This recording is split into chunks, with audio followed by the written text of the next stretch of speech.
2022 paper 12 question number 8। पहले question को आप रीड कीजिए। एक चाइल्ड जिसका मास 20 kg है वो एक रफ सरफेस के ऊपर खड़ा है और there is a force of friction between child and sledge, लेकिन ये स्लेज एक फ्रिक्शनलेस सरफेस के ऊपर है तो यहाँ कोई फ्रिक्शन है। उसके बाद इसके हाथ में एक हॉरिजॉन्टल रोप है और रोप 12 न्यूटन की फोर्स एक्सर्ट कर रही है और पूरी स्टोरी आप ऊपर से पढ़ेंगे तो बात समझ में आ जाएगी क्या हो रहा है इसके अंदर। थोड़ा इस रोप के अंदर क्या मौजूद है, टेंशन। और टेंशन की जो रूल हमेशा ये है कि डायरेक्शन ऑफ टेंशन जो होती है वो हमेशा टूवर्ड्स द सपोर्ट लेते हैं। जिस तरह सपोर्ट होगी टेंशन की डायरेक्शन हमेशा उस तरफ ली जाती है। तो tension is directed towards right hand side और ये चाइल्ड स्लेज पे जहाँ खड़ा है उसकी सरफेस पर जो फोर्स ऑफ फ्रिक्शन होगी तो फ्रिक्शन चाइल्ड के लिए टुवर्ड्स लेफ्ट साइड होगी। अब ये चाइल्ड रस्सी को खींच रहा है तो जब चाइल्ड रस्सी को खींच रहा है तो चाइल्ड के लिए पहले हम इक्वेशन बनाना चाह रहे हैं नेट फोर्स की। नेट फोर्स होती है अगर दो फोर्सेज एक्ट कर रही हैं सेम डायरेक्शन में तो प्लस करोगे, अपोजिट डायरेक्शन में एक्ट करेंगे तो माइनस करोगे। तो 12 न्यूटन की force tension in the spring, it is acting towards right hand side, and force of friction for child, it is acting towards left hand side। तो दोनों की डायरेक्शन अपोजिट है इसलिए बेटा दोनों को सब्ट्रैक्ट करा मैंने। 12 माइनस फ्रिक्शन, फ्रिक्शन को स्मॉल एफ लिख रहा हूँ।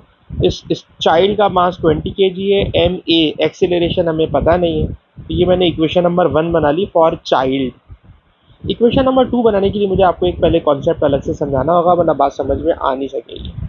वो कॉन्सेप्ट जनाब ये है कि अगर कोई फॉर एग्जांपल कार का व्हील, ठीक है जनाब, ज़मीन पे चल रहा हो तो रोड पे कोई कार चल रही है तो जब ये कार रोड पे चल रही होती है तो कार का व्हील इस डायरेक्शन में घूम रहा है। अब अगर हम आपसे पूछें बताइए direction of force of friction क्या होगी, तो फोर्स ऑफ फ्रिक्शन हमेशा अपोजिट टू द डायरेक्शन होती है। तो for tyre force of friction यहाँ होगी, ये डायरेक्शन में होगी, ठीक है जनाब। ये वो फोर्स ऑफ फ्रिक्शन होगी जो बिटवीन टायर एंड रोड है और क्योंकि टायर बैकवर्ड डायरेक्शन में मूव कर रहा है इसलिए फोर्स ऑफ जो फ्रिक्शन होगी वो टुवर्ड्स राइट हैंड साइड होगी।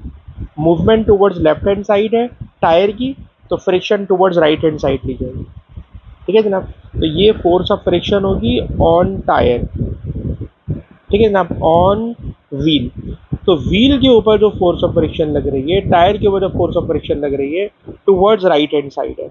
लेकिन अगर मैं पूछूं force of friction for road क्या होगी तो रोड के लिए फोर्स ऑफ फ्रिक्शन ये वाली होगी।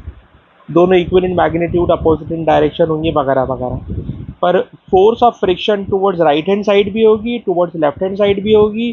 For wheel towards right hand side है, for road towards left hand side है। बिल्कुल इसी तरह यहाँ पर आ जाए तो जब ये चाइल्ड इस रोप को खींच रहा है तो friction for child between his foot and surface of sledge हमने ली थी towards left hand side.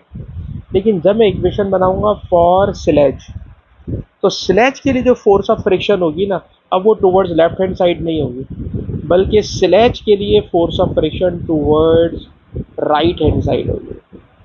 It is for sledge, ठीक है ना। और अगर ये टुवर्ड्स राइट हैंड साइड होगी तो देखिए इक्वेशन वही है, net force equal to force of friction. Friction भी राइट हैंड साइड पर है और स्प्रिंग में टेंशन 12 न्यूटन वो भी राइट हैंड साइड पे। They are acting in the same direction so they are added. अब क्योंकि मास ऑफ स्लेज 40 kg है तो हमने 40 kg के मास को हमने यहाँ पे लिख लिया। 40 kg का मास, एक्सेलरेशन पूरे सिस्टम का सेम होगा, फ्रिक्शन और tension are in same direction so they are added. दो इक्वेशन बन गए। अब जो इक्वेशन ऊपर चाइल्ड के लिए लिखी हुई है 20 acceleration equal to 12 minus F वाली, उसको भी मैंने उसके नीचे लिख दिया। अब इन दोनों इक्वेशंस को मैं करने जा रहा हूँ साइमल्टेनियसली सॉल्व। अब साइमल्टेनियसली सॉल्व करने में पता ये फ्रिक्शन पॉजिटिव है ये फ्रिक्शन नेगेटिव है, दोनों इक्वेशंस को सिंपली ऐड कर लें। ऐड करोगे तो 40 प्लस 20 इट मेक्स 60 एक्सेलरेशन और राइट हैंड पे 12 प्लस 12 इट मेक्स 24 एक्सेलरेशन निकालोगे 24/60। इस एक्सेलरेशन को इस वाली इक्वेशन में पुट कर दीजिए।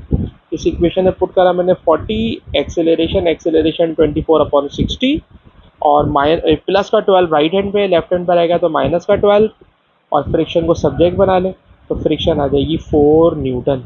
फ्रिक्शन आ जाएगी 4 न्यूटन। तो इस क्वेश्चन के अंदर जो की कॉन्सेप्ट है, जो मुश्किल बात है बेटा, वो ये कि फोर्स ऑफ फ्रिक्शन चाइल्ड के लिए टुवर्ड्स लेफ्ट हैंड साइड होगी और force of friction for sledge towards right hand side होगी।